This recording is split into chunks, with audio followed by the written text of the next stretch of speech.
Even in architecture, there is adventure, isn't it? You must see Ranakpur. Have you seen Ranakpur in Rajasthan? You must see.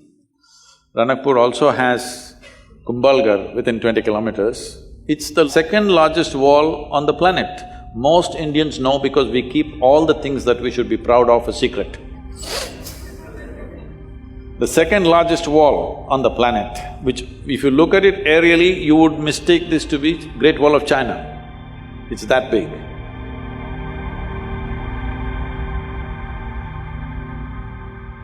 But most Indians don't even know there is a wall like this, it's in Kumbhalgarh.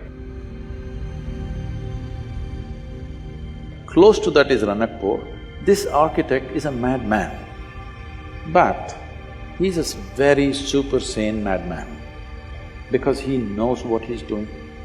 See, if you build a building, this is a temple with 1,000 columns.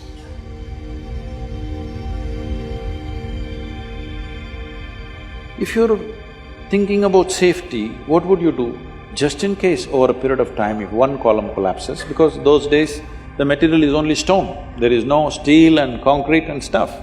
You would make sure if one column falls down, there'll be another column which will keep the temple up. No, he built it in such way, the audacity of him is such, if you pull down one column, the entire temple will come down. His pride in his intelligence and capability is such that he made it in such a way, if one column comes, the temple should not exist.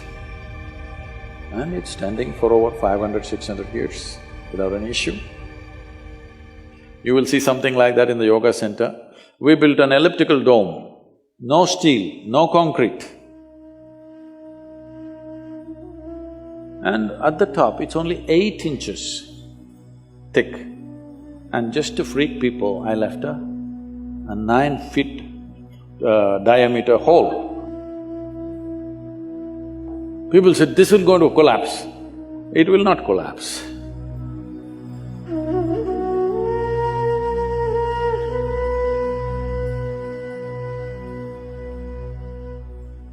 And if you go to the ancient temples, you must come to the south because North India, most of the temples, the ancient temples are all gone. The new ones that they have built is all put up in a hurry. But if you come to the south and see, one amazing thing you will see is their sense of geometry. Unbelievable. How they arrived at this sense of geometry, 1,000 years ago, 2,000 years ago, absolute geometric sense in their mind. You've seen Belur Halebeedu? Have you? Karnataka temples? Oh, it's a must-see. It's just a must-see for any human being, especially those of you who are in architecture, art, whatever you are into. Some aesthetics you are into means this is something you must see.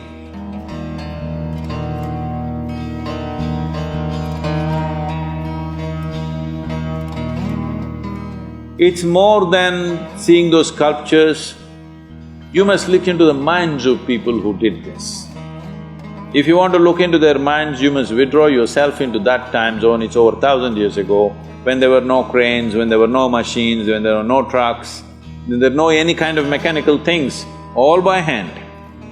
Why would somebody endeavor to do something so phenomenal and so almost superhuman in terms of engineering and the physical difficulty of lifting these huge rocks and doing this carving business?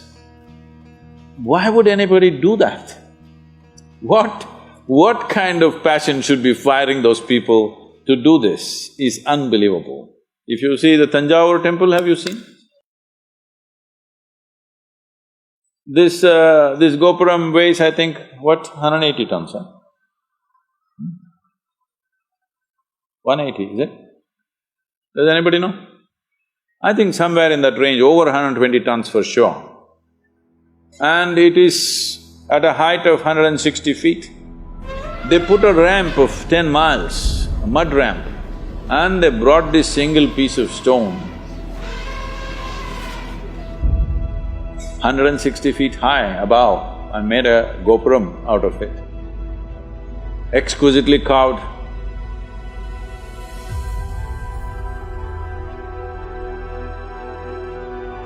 Well, in Karnataka, what they carved is soapstone. In Tamil Nadu, Tamil people are crazy.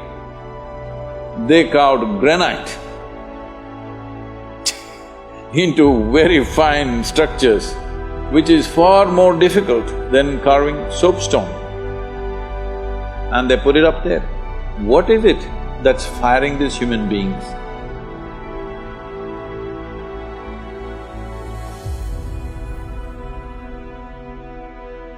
Before you take up any project, you must visit this and see what kind of human beings are these,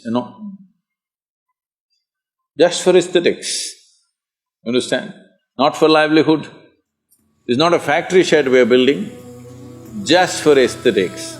They were willing to invest their lives absolutely, everything they got.